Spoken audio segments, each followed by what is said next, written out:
I walk the Sargon road, the only road that I have ever known, from long ago in Sargon times.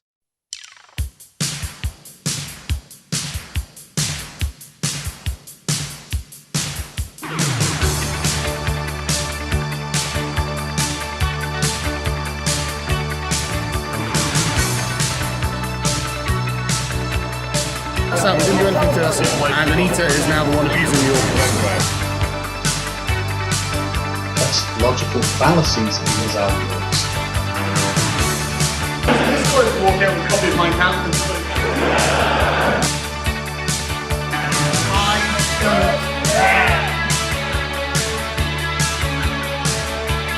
can see it in the back end, I can see it in the front end. I can see the whole fucking field.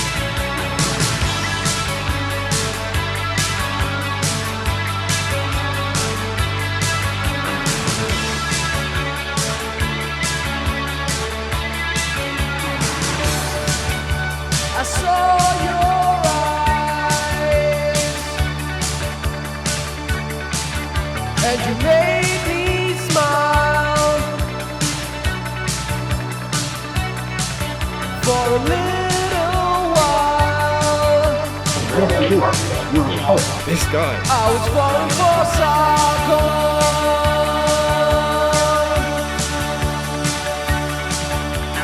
Saw your sparkly blues, and it scratched my gum. Though it took a while, I was falling for Sargon.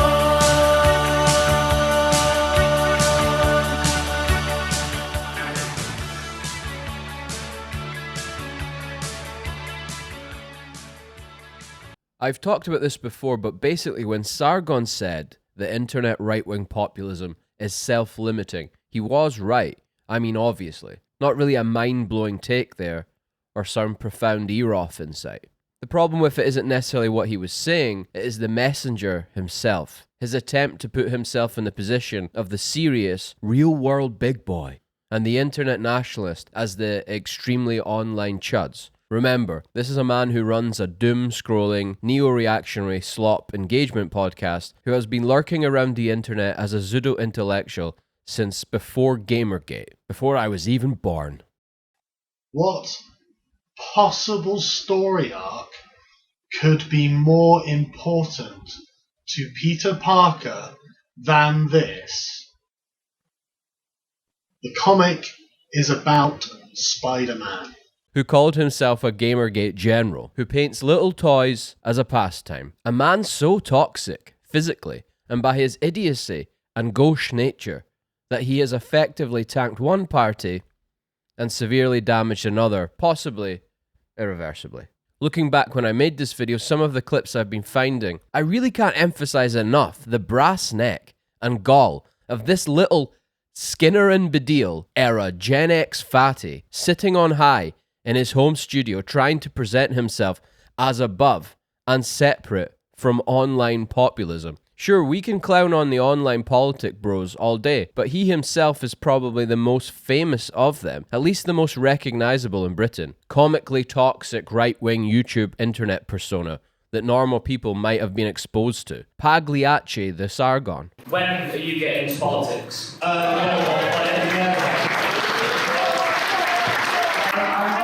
I never want to get into politics. I swear to you. I can't wait until I can resign from doing this. It's stressful being a culture warrior. I'm doing this because I feel I'm obliged to do this. Because if I don't do this, who else is going to do it? He laments the chuds, but at least the chuds have self-awareness and can be very funny. They know what they are. Sargon has none of these qualities. Ironically, Sargon fans, not really the chuds, which is who he means when he posts and says this stuff, but Sargon fans themselves are the ultimate proof that Sargon is essentially right about internet populism. And despite taking on the pseudo-elitist persona of their leader, Sargon is what they are all about, internet populism. Low rent internet influencer populism. The Sargon Dalits. It wasn't for them. Their panels look like a bloody death march. When they spotted us sitting in the crowd, their like faces like, oh god. And it's like, why, they get upset at you? Yeah, just because we sat there listening to what they had to say.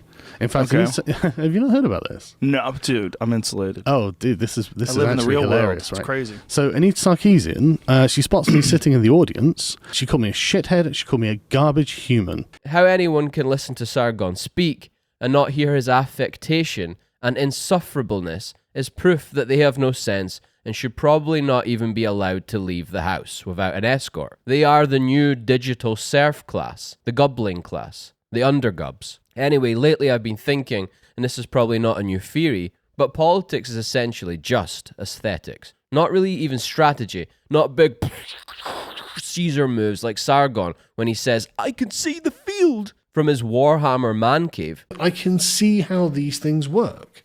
I can see it on the back end, I can see it on the front end, I can see it on the abstract side on Twitter. I can see the whole fucking field. Evidently he can't, or he wouldn't have made so many faux pas. But more importantly, the field is simply aesthetics and relationships, both interpersonal and in relation to a wider society, a wider audience. Maybe it would be better to call the latter framing. And he has no sense or guile with either of these things. He could have easily, if he wasn't an egomaniac fantasist, have salvaged the relationship with the online chud types, or at least not started turmoil within Restore. He could have done that just with slightly better framing and wording, just by pulling back a little on his desire to grandstand and frame himself as the big boy. It would have been very easy for anyone with any degree of social intelligence, but he can't do that, because that isn't rewarding his little dopamine lizard brain. That ain't Eroth. Sargon has spent years role-playing, building his Dungeons and Dragons character up, and he isn't willing to let it ever look small. Sargon character must always be big, otherwise it ruins his immersion. And he has tried very hard over the last few years to drop the neckbeard act. Long gone are the days of Sargon in his ill-fitting gubsuit, and he's trying to transcend to big boy Sargon, with the tongue on the roof of the mouth and the pursed lips, affecting the style of a gentleman. But don't get it wrong, Sargon is basically, to the wider British public, the Nuts magazine of 2026. That is what Sargon is to the general public. Digital DR Nuts magazine. Whatever magic word they want to use has magic words of his own. He has 3 powerful words that you should use in your own life. I don't care. The millennial pandering Gen X version of, "Goh, she's tasty. Goh, we just want to be left alone to play our video games and paint our little army men. Oh, and we want big boobies back in our video games too." The sooner people say, you know what, fuck your feelings, the better. But what do we do to make it happen? We've just got to keep going as we are. There's no one thing that we can do, and I can't predict what the flashpoint will be for this to become the national conversation, but we just have to keep pissing people off. If all of you look under your seats, you'll find a Kalashnikov rifle. There are bank traps, I do drugs, fucking deal with it. Right? But it's like the Remember, this is how Sargon got his start, despite the current LARP. That is who he is and always will be to me. That's how he made his bones. Being a character from Simon Pegg and the Fat One films. The Gen X nerd, lower middle class lad culture is cool type. Deeply, deeply cringe. And despite the Officer LARP and the King LARP, he can never transcend, just like I can never transcend being a snipey sperg. I might be labouring the point here, but basically Sargon is like a man who has just recently been taught what a fish knife is, and now brings it to the chip shop. Does that work? Oh, you just use an ordinary knife still. You absolute savage. Literally just learnt what it was last night.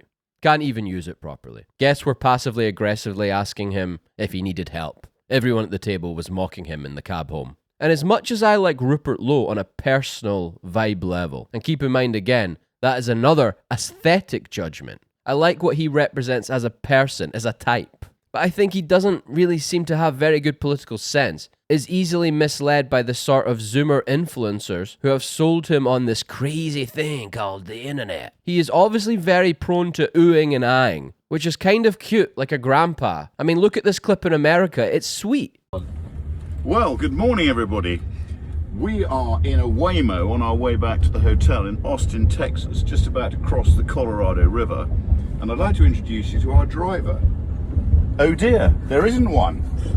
This is the march of technology. This is a driverless car which is taking us back to our hotel. It's quite incredible. It feels bizarre, to say the least. This is just unbelievable, isn't it? How the fuck did they program this thing?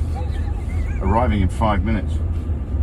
He has this innocent energy of a dad in 2012 going on about, whoa, you heard about 3D movies? They are 3D. Yeah, Dad, I know. They're shit. But they're 3D. How can they be shit? Next level equals better. It reminds me of this clip where he said something like, we are strong and much more forward thinking than Reform, especially in our social media department.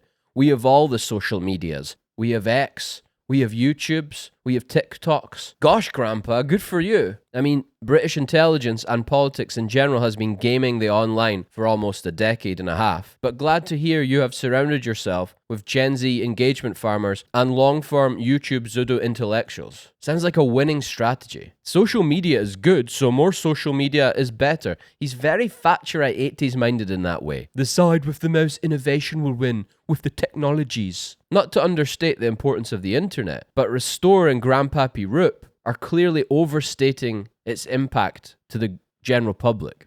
And Restore is mostly an internet party.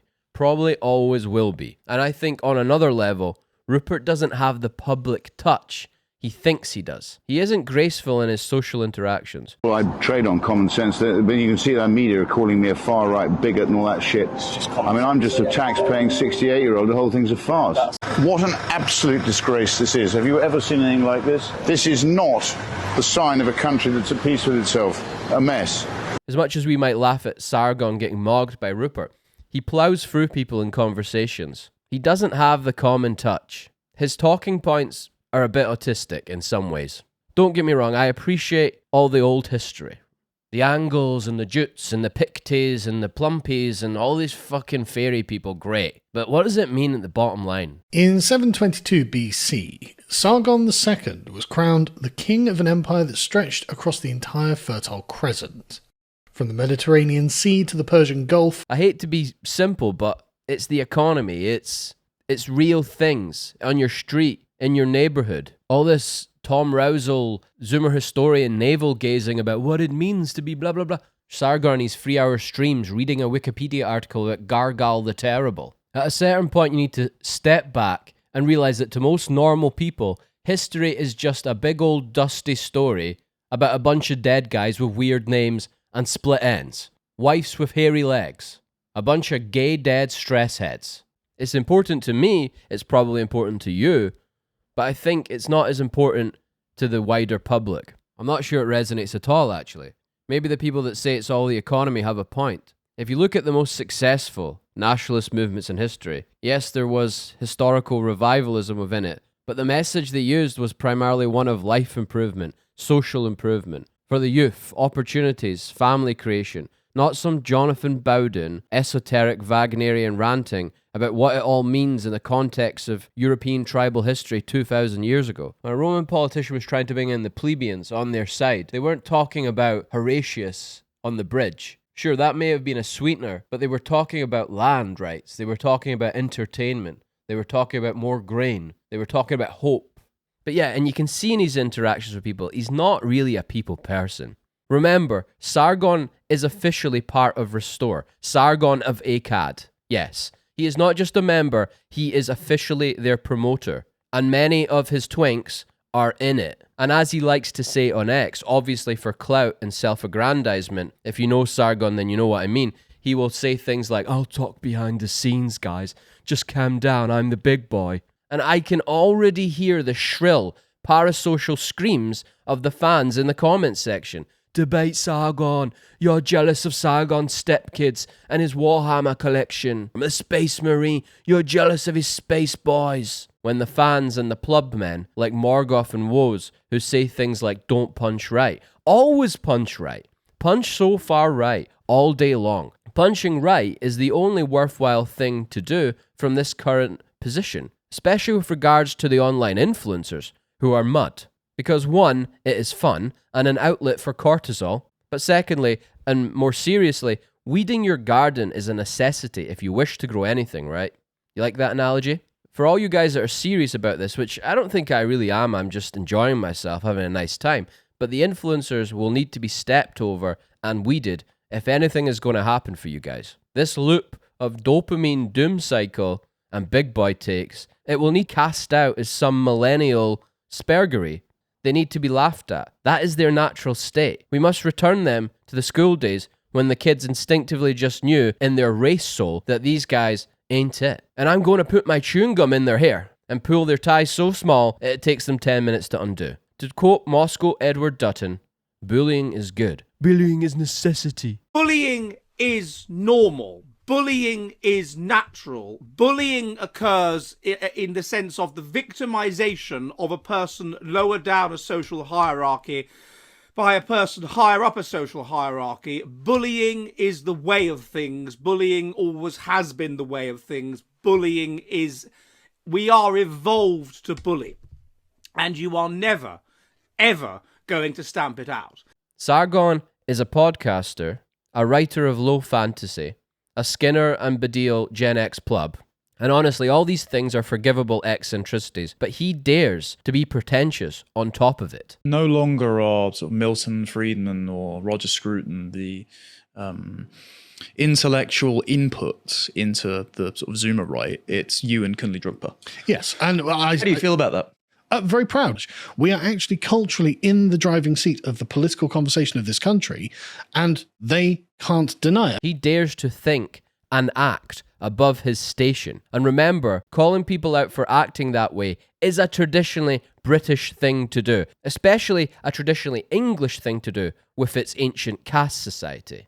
Jim is a scared little boy who needs to bully those smaller than him. I'm literally dealing with pan-European politics.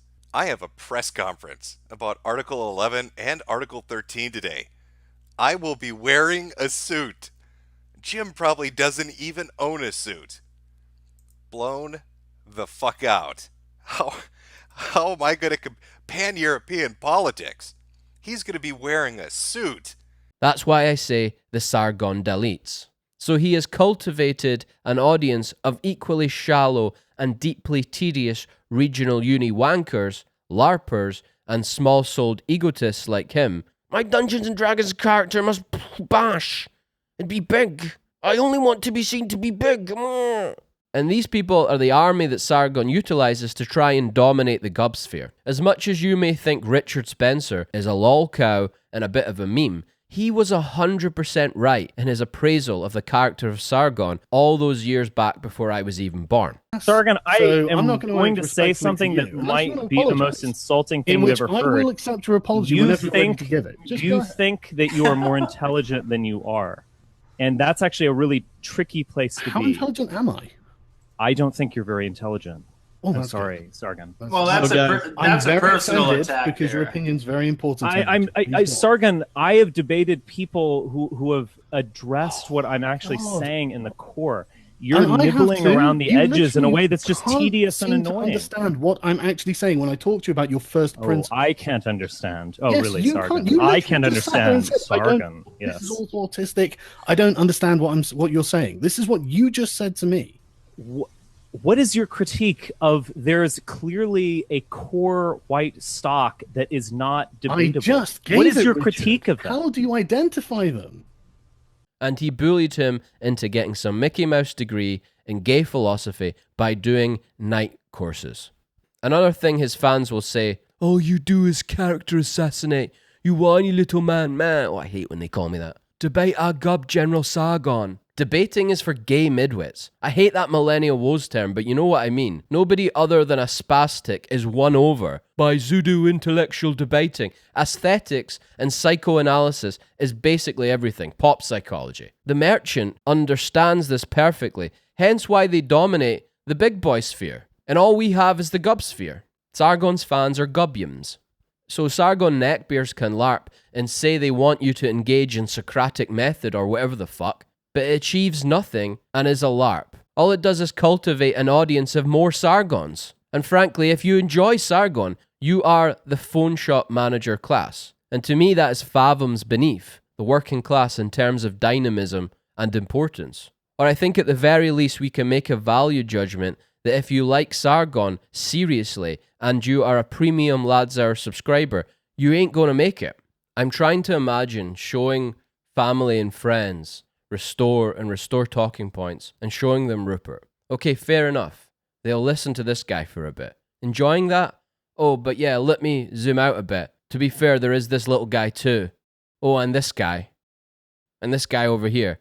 Nah, not for me. Instinctually. Even if they see past their looks, which is fair, okay, let's look past their Pokemon status. Okay, I am now listening with my eyes closed. It's like, wow, these guys are shaping the culture. It's like, yeah, that was the point. That was what we've been trying to do this whole time.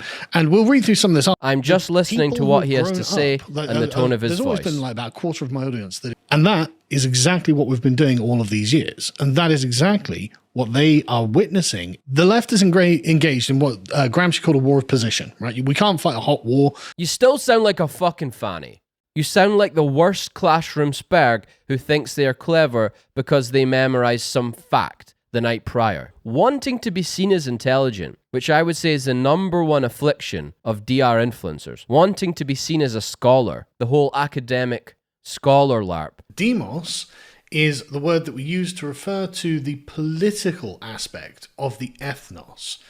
Wanting to be seen like that is deeply unintelligent. Intelligent people surely sense affectations and autistic inner storytelling fantasy. I have at least 0.4 yerbs in my blood as I speak. But I like to think I have some social awareness, but most importantly, I don't believe I'm a misanthrope. Oh, I'm so much better than that 6'4" guy at B&Q with his nice family. Don't they know that I have a successful Warhammer podcast and I'm a dissident right meme guy? So I like to think I can look and listen to someone and make a judgment on whether that person would be palatable to friends and family who are not spergs, who have no yerbs, who have never heard of Sargon of Akkad, Geordie Goff, Millennial Fuck, who are decent people. Everything the DR influencers profess to care about and want to preserve is everything they are not. Like this Iranian lesbian, like fake officer class Badil and Skinner. More Badil than Skinner. Like I said, the Anon chuds are at least somewhat self-aware and funny. They don't imagine themselves as these great shakers and movers like Sargon, or to quote Woes, prominent people. Prominent people like myself. Therefore, I argue they are less toxic and spergy than the majority of the actual front-facing influencers. And the aesthetics are terrible. Hey, excuse me, I want to hand in these old DVDs I'll never use. Sure, buddy. Let me get you one of my guys. I'm actually the manager here. I'm just a bit busy right now. The era of thinking Sargon is some political guru is over. Or to put it as he did, gleefully reading that Guardian article about him, adopted Benjamin's whole moral style. People who have imbibed Benjamin's whole moral style. Your country will be destroyed, and all you will have accomplished was allowing Millennial Woes to sit around and spread his... Perhaps a new car for Sargon's lady wife. Morgoth's fridge stocked with Newcastle brown ales. This isn't even beginning to talk about how some of them are obviously influence peddling assets. Not that all of them are bright enough to realize they are influence peddling assets, by the way. To end, I'll just quote Sargon. Why not? We're all quoting Sargon. It'd be better if they just fucked off. Honestly, it'd probably be better if they just fucked off. I've imbibed Benjamin's whole moral style. So anyway, good night, God bless. Even to the Sargon fans who the algorithm fed this to. Bye-bye. Yeah. They're only annoyed that they're the ones not censoring. They don't care about being censored, only because it's wrong in principle. They care because it's happening to them. You know, if it was someone else saying, you know what, the white race should die and every single one of them should be wiped out, they'd crack down on that in a heartbeat. And they wouldn't even think twice. They're no different from the far left.